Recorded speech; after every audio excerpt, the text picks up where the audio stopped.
Halo teman-teman, kembali lagi bersama kami di podcast Sudut Makna. Kali ini kita bersama narasumber yang sangat spesial tentunya. Mari kita sambut Kak Bunga. Halo Kak Bunga. Hai Nando, apa kabar? Puji Tuhan baik, gimana kabarnya Kak Bunga? Kabar baik banget. Ya. Sudah lama nih kita nggak ketemu ya Kak Bunga ya, sudah lama Lama. banget. Aku Kayaknya pertama kali ketemu Nando kapan ya? kayaknya waktu Nando masih SMP kelas 1 sih. Sekarang kamu udah kuliah. Sudah kuliah, wah udah Wow. lama banget sih. Oke. Senang. Kesibukan nih sekarang-sekarang ini gimana? Apa aja Kak Bunga? Ya kebetulan saya ini adalah orang yang sangat senang bertemu dengan anak-anak dan remaja, juga pemuda sih ya. Iya, Tetapi sehari-harinya Kak Bunga itu bekerja untuk sebuah lembaga yang namanya Sobat Peduli. Sobat Peduli itu memulai aktivitasnya setelah kerusuhan Mei 98. Jadi kami menolong korban-korban yang mengalami kekerasan seksual ketika itu, dan sampai sekarang kami berusaha setia untuk melakukan pelayanan pemulihan korban, terutama pemulihan trauma korban kekerasan seksual dan kekerasan pada umumnya. Nah, dari beberapa tahun ya, mungkin setelah 2 tahunan, 2-3 tahun mengerjakan pekerjaan itu, terus kami menyadari nih bahwa ternyata anak-anak mengalami kekerasan seksual, khususnya remaja ya, dan anak-anak kecil itu mengalami kekerasan seksual karena mereka nggak tahu bagaimana cara melindungi diri. Nah, jadi sejak itulah kami memberikan sex education, dan Nando kan salah satu juga yang sudah sempat iya. ngalamin itu ya. Jadi peer educator untuk sex education. Jadi itu kerjaan kamu tiap hari. Oke Kak Bunga, jadi di kali ini kita akan membahas satu topik yang lagi viral sih di kalangan remaja zaman sekarang, Mm-mm. yaitu toxic relationship. Mhm. Menurut Kak Bunga, toxic relationship itu tuh apa sih? Eh, Ingat satu aja deh, Nando. Toxic itu toksin ya. Iya, Toksin itu apa? toksin itu racun Kak. Oke. Jadi toxic relationship adalah hubungan yang beracun, ibaratnya Iya, seperti itu. Ada tanda-tandanya, ada sifat-sifatnya, karakternya seperti apa sehingga sebuah hubungan bisa dianggap toksik gitu ya. Dan ada penyebabnya juga gitu iya betul. pada orang yang melakukan itu. Oke.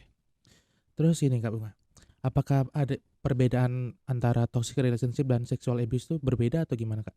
Oke, toxic relationship adalah sebuah hubungan di mana orang yang berada di dalam hubungan itu, terutama yang pihak yang lebih lemah ya, itu selalu dikontrol, selalu dikendalikan, merasa tidak nyaman, bahkan bisa sampai seperti kehilangan jati dirinya. Jadi dia bukan jadi dirinya sendiri lagi, bahkan sampai ada korban-korban toxic relationship itu yang sampai sudah kepikiran buat mengakhiri hidupnya, atau sebelum mengakhiri hidup mereka melukai dirinya gitu. Nah, sementara kekerasan seksual adalah kondisi di mana seseorang mengalami mulai dari, kadang orang bilang seolah-olah ringan ya, pelecehan seksual, tetapi Iya, sebenarnya itu sudah kejahatan seksual, sudah kekerasan seksual, mulai yang dianggap paling ringan seperti misalnya disuit-suitin gitu, dicolek gitu, iya. diraba, disentuh di bagian tubuh yang sangat pribadi, sampai tindakan-tindakan yang membuat seseorang itu benar-benar tersakiti dan terlukai. Oke, baik. Jadi antara toxic relationship dan sexual abuse itu adalah satu hal yang berbeda. Berbeda tapi berhubungan, bisa berhubungan. Iya. Jadi hubungan antara toxic relationship dan sexual abuse itu apa sih Kak Bunga?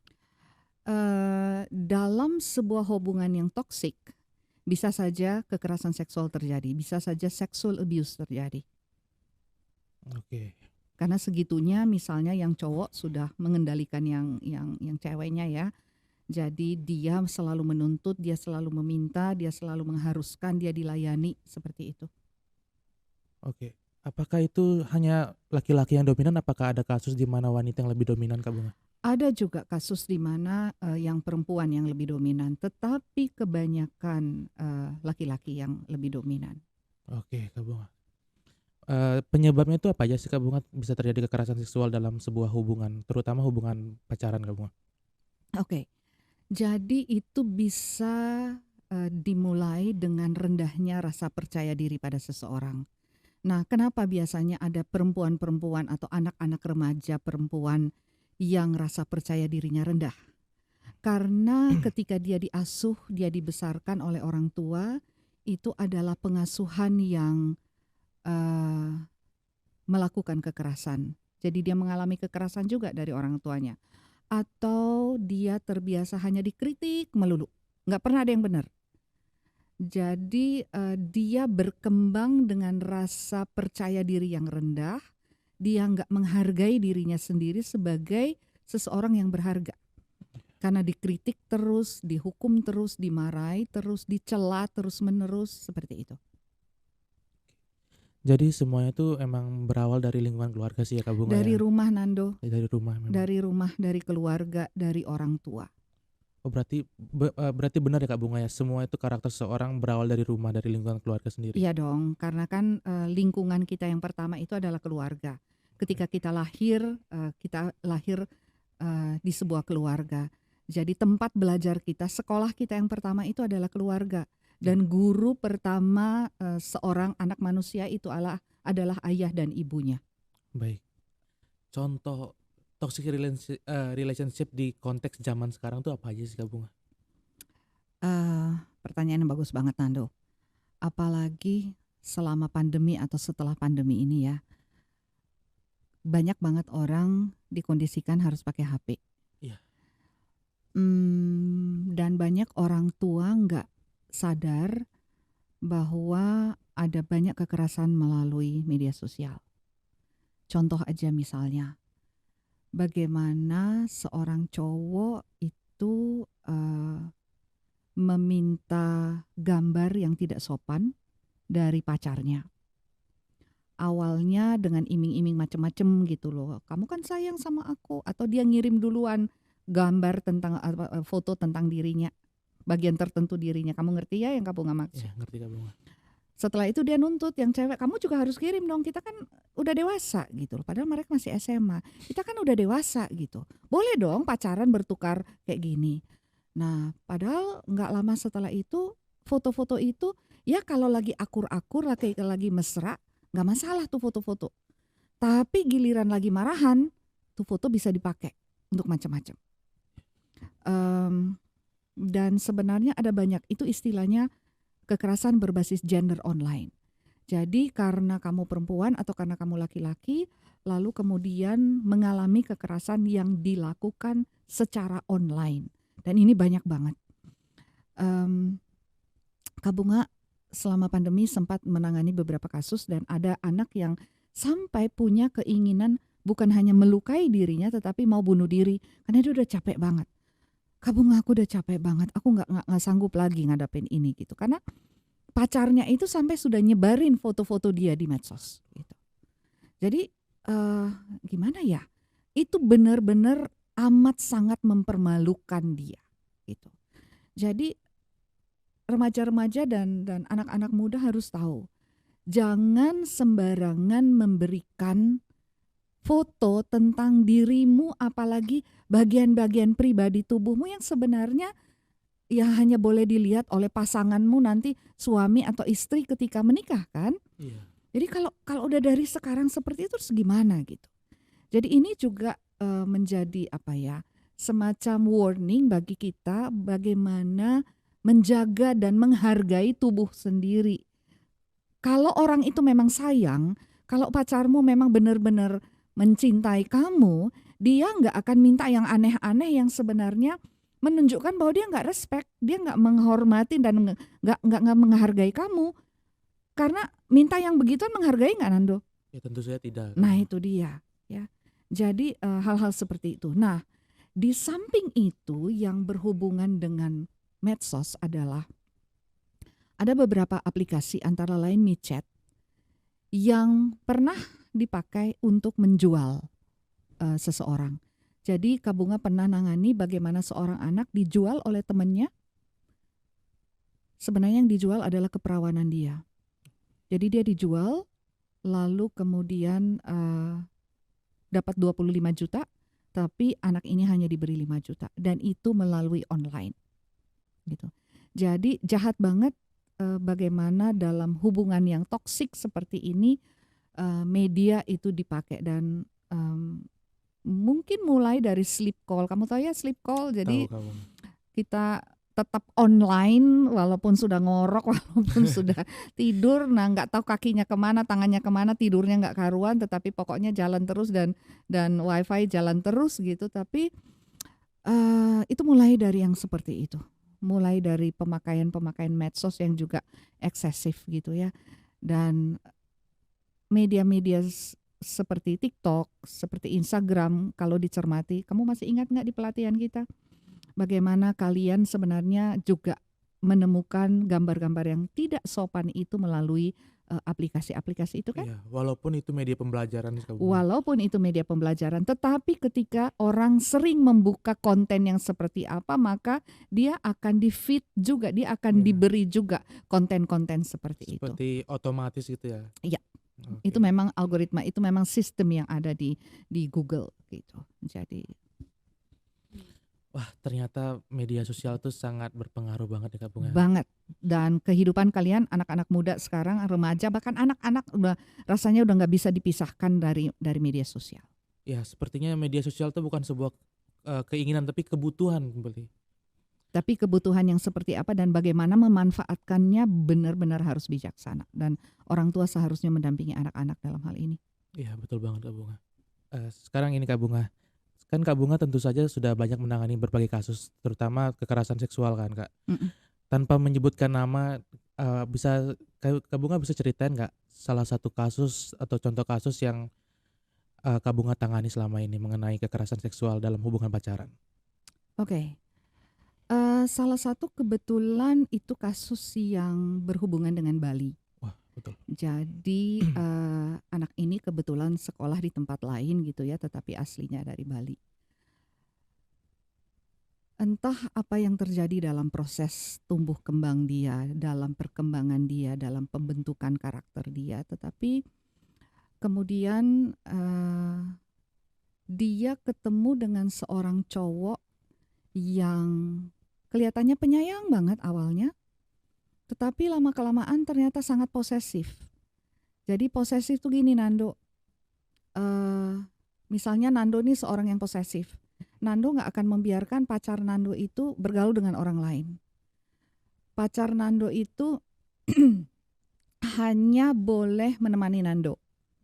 Kapan Nando butuh dia harus standby, dia harus ada. Kapan Nando telepon dia harus nyaut. Kalau dia nggak nyaut atau kalau dia nggak balas chat Nando, dia bisa marah besar. Nah, segitunya hidupnya itu dikuasai oleh cowok ini. Dan bahkan sampai cowok ini menuntut untuk terjadinya sebuah hubungan seksual gitu ya. Itu pun terjadi, dan dalam kelemahannya karena dia merasa cowok ini sayang banget sama dia, dia nggak bisa melawan. Dia nggak mampu lagi untuk mengingat bahwa ini sesuatu yang nggak boleh. Gitu.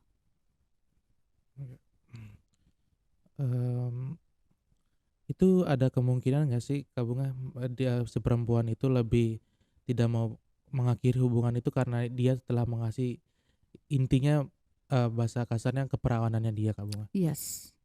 Jadi sebenarnya Nando dan teman-teman muda gitu ya, saya mau katakan ada banyak banget anak-anak perempuan bahkan yang remaja yang gak berani untuk memutuskan, aku sudah gak kuat lagi, aku udah mau mengakhiri hubungan ini, aku gak mau lagi jadi pacar dia. Itu gak bisa berani untuk ngambil keputusan mengakhiri hubungan itu karena sesuatu yang paling berharga pada dirinya sudah dia serahkan pada cowok itu. Jadi ya udah mau diapain aja juga sama cowok itu, dia nyerah aja udah. Ya. Kecuali, nah ini dia, kecuali ada teman-teman seperti Nando, anak-anak PE atau sahabat dia yang menolong dan bilang, hubungan kamu udah gak benar, kamu harus hentikan, kamu harus keluar, kamu punya harga diri, kamu sangat berarti, dan kamu gak bisa hidup dengan orang seperti itu. Jadi harus ada yang menolong dia. Oke, kita kembali lagi ke kasus yang tadi Kak Bunga. Oke. Itu penanganan kasusnya seperti apa sih Kak Bunga sampai akhirnya kasus itu selesai? Nah, memang karena ini berhubungan dengan gambar diri, ini berhubungan dengan rasa percaya diri, jadi yang harus kita tolong adalah mengembalikan rasa percaya diri dia dulu. Bahwa dia berharga, bahwa kebahagiaan dia itu tergantung dirinya sendiri, bukan tergantung orang lain gitu.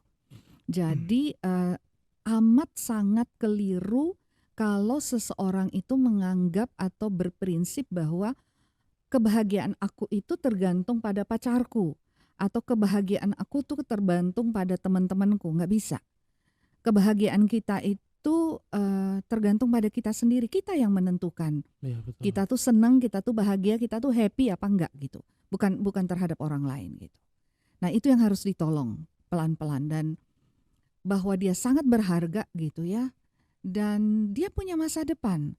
Walaupun memang, nah ini dia, sebagai orang Timur, sebagai orang Indonesia kan kita tuh dibilang harus menjaga diri, harus menjaga kesucian. Iya betul. Dan sejujurnya yang harus menjaga kesucian itu bukan cuma yang cewek-cewek aja dong. Iya betul. Ya, yang cowok-cowok juga seperti Nando juga harus menjaga kesucian diri, kesucian pikiran gitu. Sehingga ketika itu sudah ternodai, ya memang seseorang jadinya down banget kan. Iya betul saja Kak Bunga. Tapi itu bukan berarti dunia kiamat gitu. Masih banyak peluang-peluang lain, masih banyak harapan-harapan baru, asal aja kamu mau berubah gitu. Jadi nggak meneruskan pola hubungan yang seperti itu. Oke baik Kak Bunga. Tentu saja korban itu kan tidak hanya pasti punya trauma sih Kak ya terhadap itu. Apakah bisa sampai bunuh diri, depresi itu kenapa ya Kak Bunga ya? Ya itu Terhadap dah, karena dia udah merasa dia nggak berharga. Jadi dia pikir aku nih nggak ada apa-apanya. Teman-temanku semua pintar, cantik. Aku punya cowok yang juga cuman gituin aku, dan ada yang merasa nggak. Jadi kayak seperti kayak pelayan, seperti kayak pesuruhnya pacarnya aja gitu loh. Jadi dia sebenarnya merasa udah nggak nyaman banget, sudah nggak, apalagi udah cinta udah nggak ada gitu ya. Nah ini repotnya adalah seringkali perempuan itu merasa bahwa kalau orang melakukan hubungan, atau misalnya dia melakukan hubungan seksual dengan pacarnya, itu adalah sesuatu banget. Untuk perempuan iya, tetapi untuk laki-laki penghayatan seksual laki-laki itu berbeda banget. Ya. Jadi sangat keliru kalau, atau sangat salah bahkan kalau misalnya dia mencoba meyakinkan dirinya bahwa oh ya dia minta maaf. Berarti memang mungkin dia khilaf sampai dia mukuli aku. Mungkin dia khilaf sampai dia mengontrol aku. Mungkin dia nggak sengaja terus dimaafin lagi. Ada yang berprinsip Tuhan aja Maha Pengampun gitu. Emang kita siapa gitu loh, kok nggak mau ngampuni, padahal dia minta maaf sampai nangis ada loh yang sampai nangis. Nah, tapi kita harus bisa lihat, kita harus bisa tegas mengatakan bahwa aku mau menjaga diriku dan aku tidak rela, nggak sudi diperlakukan seperti ini. Oke. Berarti sebenarnya kalau hubungan itu sudah terlanjur toksik sini Kak Bunga, apakah ada kemungkinan untuk kembali baik lagi? Apa say no untuk kalau emang sudah toksik mending udahan aja? Saranku sih kalau memang sudah toksik, keluar dari hubungan itu. Oke, Karena seseorang yang toksik itu juga ada latar belakangnya Nando. Jadi kemungkinan besar dia dibesarkan dalam keluarga yang memang memakai kekerasan. Mungkin orang tua yang terbiasa memakai kata-kata kasar gitu. Dalam relasi, dalam hubungan kan, kamu kalau punya pacar mestinya rasa sayang kan, rasa nyaman, rasa dilindungi gitu ya. Nah, dalam hubungan yang toksik, rasa nyaman, aman, terlindungi itu udah nggak ada lagi. Bahkan ada yang merasa takut. Jadi was-was nih kalau tiba-tiba dia dihubungin pacarnya di chat, harus cepat-cepat, atau misalnya coba kamu video call, aku mau lihat kamu lagi ada di mana, lagi dengan siapa gitu, siapa aja teman-teman yang di situ. Itu kan menimbulkan rasa takut ya di kita. Nah, itu udah nggak nyaman. Jadi itu nggak benar banget. Oh iya, itu betul. Harus dihentikan. Iya. Sehingga Nando juga pernah jelasin Kalau dalam hubungan tuh yang terpenting kepercayaan kan Kak Bunga ya? 3 hal, Ya, apa aja tuh harus Kak? ada, kepercayaan ya, harus ada rasa hormat, harus ada respect, jadi harus ada trust, rasa percaya, harus ada respect, dan harus ada honesty, harus ada kejujuran. Kejujuran. Kalau udah nggak jujur, kalau udah nggak ada rasa percaya, dan kalau nggak respect, forget it. Ya, buat apa juga Buat lanjutinnya Kak? apa? Nggak bisa. Jadi walaupun, "Alah kamu juga masih anak SMP, baru SMA juga pakai acara dihargai, nggak bisa. Orang pertama yang harus menghargai dirinya adalah dirinya sendiri. Oke. Gitu. Oke, sekarang kita kembali ke terhadap toxic relationship Kak Bunga. Oke. Apa sih sebenarnya ada aturan hukum yang menghantui para pelaku dalam toxic relationship Kak Bunga? Nah, ini menarik. Eh, Kalau usia mereka masih di bawah 18 tahun, ya, Undang-Undang Perlindungan Anak bisa kena.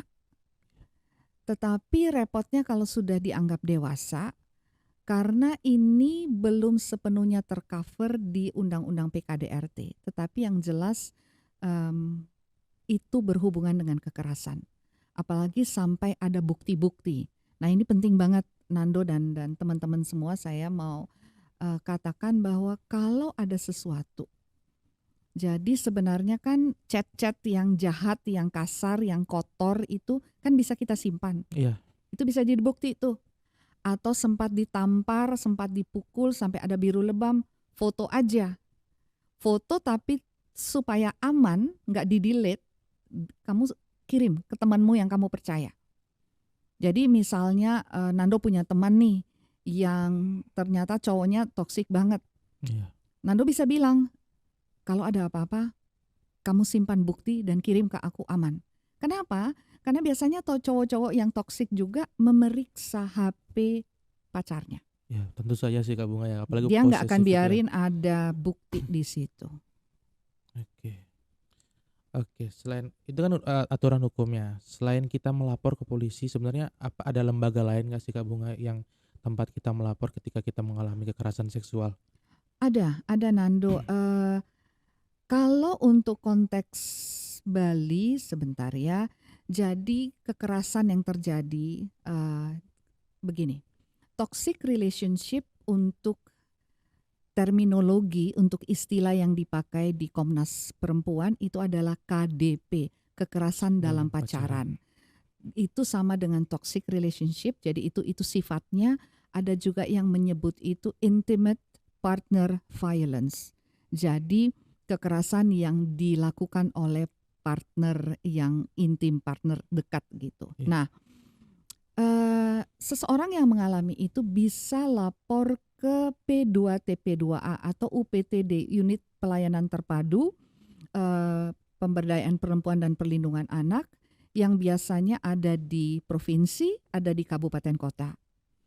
Lalu di kota-kota tertentu di Indonesia ada LBH Apik, Lembaga Bantuan Hukum Apik, dan mereka memberikan bantuan pendampingan. Lalu kemudian dinas sosial di provinsi dan kabupaten kota itu juga menjadi, bisa kita ke sana untuk mengadukan sebuah kasus. Lalu misalnya di Bali ada teman-teman dari Yayasan Gerasa, lalu ada juga Yayasan Mahaboga Marga, MBM gitu ya. Lalu kemudian ada LBH Bali Women Crisis Center. Jadi sebenarnya di Bali ini ada beberapa lembaga kemana, jadi baik lembaga pemerintah maupun lembaga non-pemerintah, kemana teman-teman yang merasa mengalami kekerasan itu bisa mengadu. Oke. Sebenarnya banyak ya Kak Bunga ya fasilitas untuk kita melapor. Ada sebenarnya, Iya. sayangnya Nando selama ini banyak yang belum tahu bahwa hal seperti ini seharusnya kita laporkan. Karena apa? Karena nah ini juga ya udahlah, daripada ribet, daripada nyusahin diri gitu ya. Iya. Ya udah, ngapain urusan sampai lapor-melapor gitu. Ya. Nah, karena juga biasanya orang bilang susah, nggak ada bukti gitu. Sekarang aku mau nanya Nando, perkosaan itu bakal terjadi nggak kalau ada orang ketiga di situ? Pemerkosaan apa? Sebuah perkosaan apakah akan terjadi kalau ada orang ketiga di situ? Kalau ada Hmm, orang lain di situ? Tidak sih, Kak. Nggak akan. Nggak Nah, bisa, Kak. padahal biasanya masih ada nih penyidik-penyidik yang bilang harus ada bukti, harus ada yang bersaksi. Lah, kalau mau nunggu saksi, kalau kalau ada orang lain di situ, itu kan nggak bakal terjadi kan? Iya, betul. Jadi sebenarnya sudah diatur oleh undang-undang bahwa keterangan korban itu adalah juga salah satu bukti. Sudah cukup. Lalu keterangan ahli misalnya profesional seperti psikolog yang memeriksa kondisi kejiwaan dia akibat mengalami kekerasan itu adalah juga sebuah keterangan yang bisa eh, dipakai atau dipergunakan menjadi saksi, menjadi Oh, bukti. oke. Jadi gini, kalau menurut Nando, Kak Bunga, kenapa korban tuh sedikit yang melapor? Karena mereka rasa cuma-cuma sih, Kak Bunga. Karena jangankan kita bahas tentang kasus kekerasan seksual, kita bahas kasus lain, kita melapor aja belum tentu diproses dengan cepat ya, Kak Bunga. Betul. Tapi kalau nggak dilaporin, kira-kira orang itu berhenti nggak melakukan hal itu? Tentu saja pasti berkeliaran kemana-mana sih, Kak Bunga. Berkeliaran kemana-mana dan dia akan melakukan hal itu lagi. Jadi sebenarnya kita harus mendukung korban untuk melaporkan kasusnya. Perkala malu, oke, kita semua malu untuk sesuatu yang terjadi. Tetapi Kak Bunga mau bilang, Nando, rasa malunya itu nggak sebanding dengan kerusakan mental yang harus dialami oleh korban. Iya. Gitu. Jadi malunya itu nggak seberapa dibanding kualitas hidup korban yang akan penuh dengan luka, yang akan penuh dengan kehidupan yang nggak normal gitu ketika kasus-kasus seperti ini tidak ditangani. Jadi dua hal harus berjalan paralel, Nando.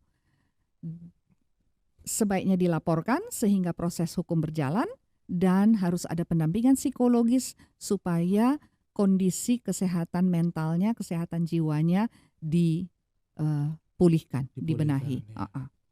Oke, berarti dalam satu sisi korban kita harus dipulihkan dan satu sisi lainnya tidak ada ruang lagi untuk para pelaku ya, Kak Bunga ya. Betul. Jadi harus dilaporkan, harus ada penyelesaian hukum. Oke. Tadi kan kita udah bahas kasus dan banyak yang lain ya, Kak Bunga. Nah, kita sebenarnya mau bahas langkah preventifnya. Apakah ada ciri-ciri pelaku khusus? Kan kita tentu saja pacaran pasti ada masa pengenalan kan, Kak Bunga ya. Gak mungkin langsung tiba-tiba kita pacaran. Apakah ada ciri-ciri bagaimana kita tahu ini, oh kalau ini itu dia calon, misalnya istilahnya calon orang yang toksik dalam sebuah hubungan. Oke. Nah, ini repotnya, dan bahkan yang sudah menikah aja kadang biasa tunggu tahun dulu baru kelihatan belangnya Jelek-jeleknya ya. gitu ya. Aku punya daftar tuh. Sudah kasih ke Nando belum ya?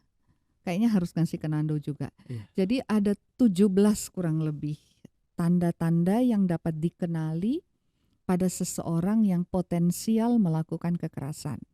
Misalnya, dia selalu mendebat perempuan.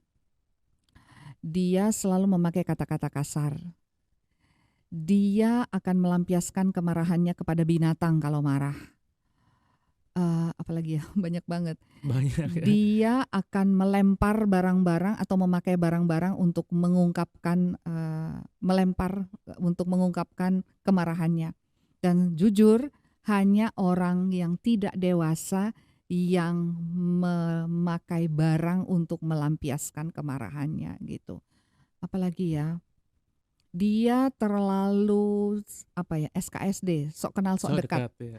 Terlalu cepat akrab gitu loh, padahal orangnya sebenarnya belum lama mengenal. Lalu kemudian apalagi ada 17 sebenarnya. Banyak banget. Aku nggak hafal semua dan nggak harus 17-nya. 4 saja dari 17 tanda itu ada pada seseorang, Nando, maka dia potensial abusive. Jadi selama ini Kak Bunga selalu bilang, kalau pacar kamu punya 3 atau 4 tanda dari yang 17 itu, mending putus deh. Bahkan kalau sudah mau menikah sekalipun pikirkan baik-baik. Kenapa? Karena kalau KDP itu dibiarkan terus, itu artinya kalian siap untuk hidup dalam pernikahan yang penuh kekerasan. Tapi sebaliknya kalau hubungan yang toksik itu diakhiri, berhasil dihentikan gitu, artinya teman-teman mencegah terjadinya KDRT di dalam keluarga selanjutnya. Oke, jadi teman-teman bisa, tadi kan Kak Bunga ada sebutin banyak tuh. Walaupun ada 4 saja, kita bisa bilang tuh cowok tidak baik ya Kak Bunga ya. Tidak menjamin juga kalau emang cowok itu berkegiatan di tempat misalnya seorang aktivis pelindungan anak, kan tidak menjadi jaminan kan Kak Oh Bunga? enggak. Satu hal Nando dan teman-teman semuanya, saya mau bilang. Ketika kekerasan terjadi itu bisa dilakuin oleh siapa saja.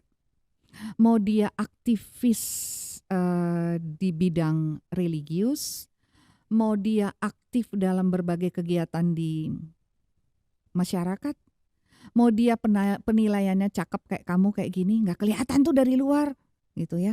Karena dia bisa orang yang tampil neces banget gitu ya, perfect banget kadang gitu, cakep pula gitu. Tapi nggak bisa kelihatan nih dari penampilannya bahwa dia itu ternyata orang yang abusive gitu loh. Sama sekali nggak kelihatan.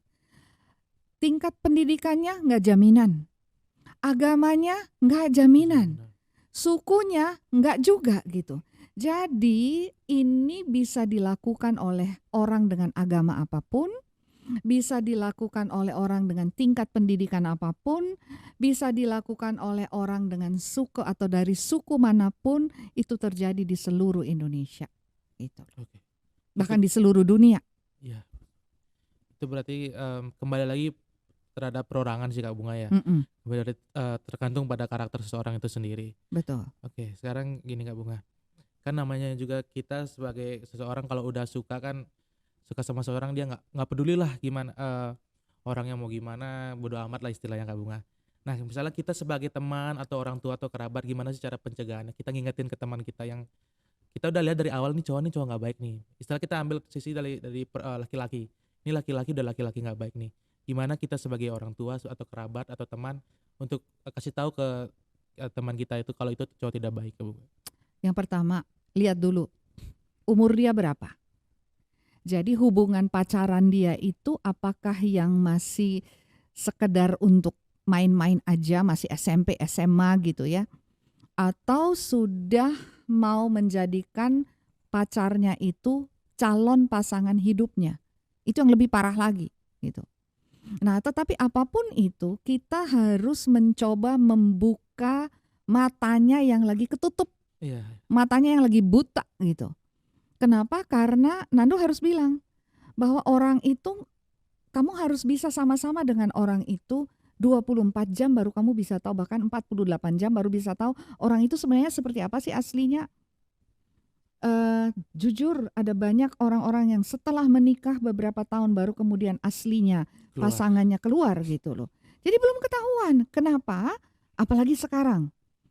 Kalian kan sekarang anak-anak muda kalau ketemuan pacaran gitu paling makan, nonton, ya kan? Iya betul. Seneng-seneng gitu. Belum mendiskusikan nanti kalau kita married, aku boleh kerja nggak?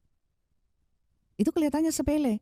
Tetapi biasanya cowok yang posesif, yang nggak mau, yang nggak ngebolehin pasangannya itu bergaul dan berinteraksi dengan orang lain, itu tidak akan membiarkan bekerja, akan dikurung. Tanda kutip ya, dikurung di rumah gitu, nggak boleh gaul sama orang lain gitu.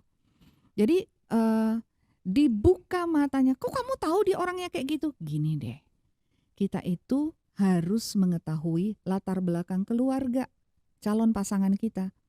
Entah itu pacar kita, entah itu calon suami kita, kita harus tahu latar belakang keluarganya bagaimana. Kenapa?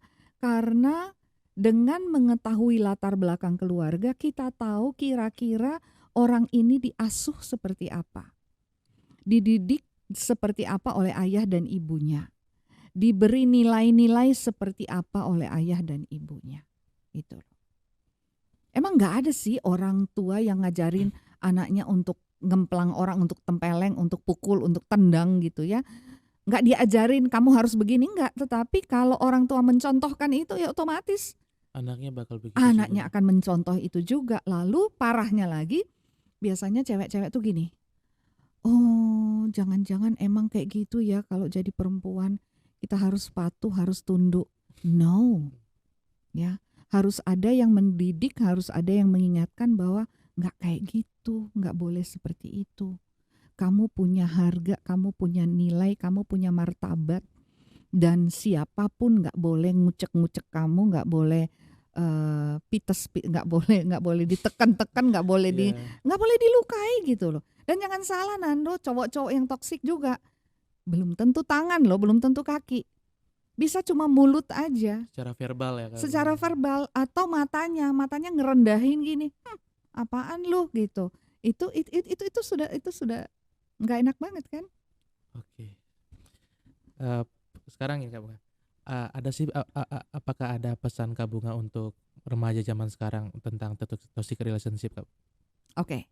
Yang pertama, sebelum ngomongin toxic relationship, artinya kita harus ingat toxic relationship itu terjadi dalam hubungan pacaran. Nah, Nando masih ingat Kak Bunga bilang apa? Pacaranlah ketika Eh, kalau Nando ingatnya ketika sudah bisa menghasilkan. Oke, pacaranlah ketika kamu sudah bisa menghasilkan. Pacaranlah ketika cewek atau cowok itu akan membuat kamu menjadi anak yang punya karakter yang lebih baik, tidak akan membohongi orang tua, gitu ya. Pacaranlah ketika cowok atau cewek itu akan membuat nilai-nilai akademikmu menjadi lebih baik, gitu. Jadi intinya adalah cowok itu punya pengaruh baik untuk dirimu.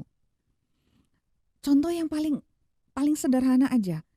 Kalau memang dia laki-laki yang baik, dia nggak akan jemput kamu di pagar rumah, di halaman gitu. Dia akan datang ke rumah, minta baik-baik ke orang tua. Aku mau mengajak anak, om dan tante, bapak dan ibu, anaknya saya mau ajak. Kalian mau kemana gitu? Nah, mau kemananya? Ini lagi. Apakah diajak ke party gitu ya, ajak ke kafe gitu, ajak dugem, atau ajak nonton bola, atau ajak nonton basket, atau ngajak nonton film, itu kan kita bisa nilai tuh orang seperti itu Iya. gitu. Jadi memang supaya jangan kejeblos masuk dalam hubungan seperti itu, orang tua atau teman atau saudara atau keluarga harus dengan sabar. Jadi jangan juga Kak Bunga orang yang nggak setuju. Makanya kamu jangan lihat tuh cowoknya kayak gitu, kayak apa kecakepan gitu ya dan segala macam, malah dicela-cela. Oh, biasanya seorang cewek akan semakin defensif, semakin mempertahankan. Enggak kok, dia baik, dan belum ketahuan aja belangnya Iya gitu. betul. Padahal orang lain sudah tahu dia tuh seperti apa. Dengan pacar sebelumnya dia seperti apa. Kita udah tahu rekornya dia. Tapi cewek yang lagi buta itu sebuta-butanya gitu kan. Nah, jadi bukan dengan cara yang kasar, tetapi dengan kelemah lembutan, dengan santun. Kita kasih tahu, kamu tahu nggak? Aku ngomong, jadi Nando bisa bilang, aku ngomong sama kamu karena aku sayang, sebagai saudara, sebagai teman. Kamu tuh anak yang baik. Kamu layak mendapatkan pasangan yang baik. Nah, aku tuh dengar orang ini seperti ini. Buktinya dari mana? Berikan informasi itu.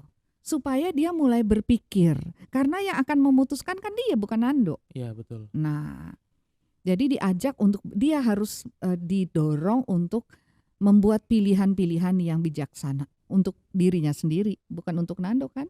Iya, untuk kembali lagi untuk dia juga kan. Untuk ya. dia. Oke, terima kasih Kak Bunga. Topiknya sangat menarik dan bermanfaat juga untuk teman-teman kali ini. Sama-sama. Bagaimanapun tolong selalu Nando ingat dan teman-teman ingat, mencegah atau menghentikan toxic relationship artinya mencegah kekerasan terjadi dalam kehidupan pernikahan. Dan kehidupan pernikahan dan sebuah hubungan seharusnya adalah hubungan di mana kita merasa damai, kita merasa tenang, kita merasa dilindungi, dan kita merasa dihargai. Ya, betul banget Kak Bunga. Oke, sebelum kita tutup sebenarnya podcast kita ini ada jargonnya. Apa tuh? Jadi kalau Nando bilang ADV, kita jawab pakai gerakan always do the best. Oke. Oke, kita coba ya Kak Bunga bareng-bareng. Oke. Oke. ADV, always do the the best. best. Oke, terima kasih Kak Bunga. Kita tutup. Sama-sama Nando.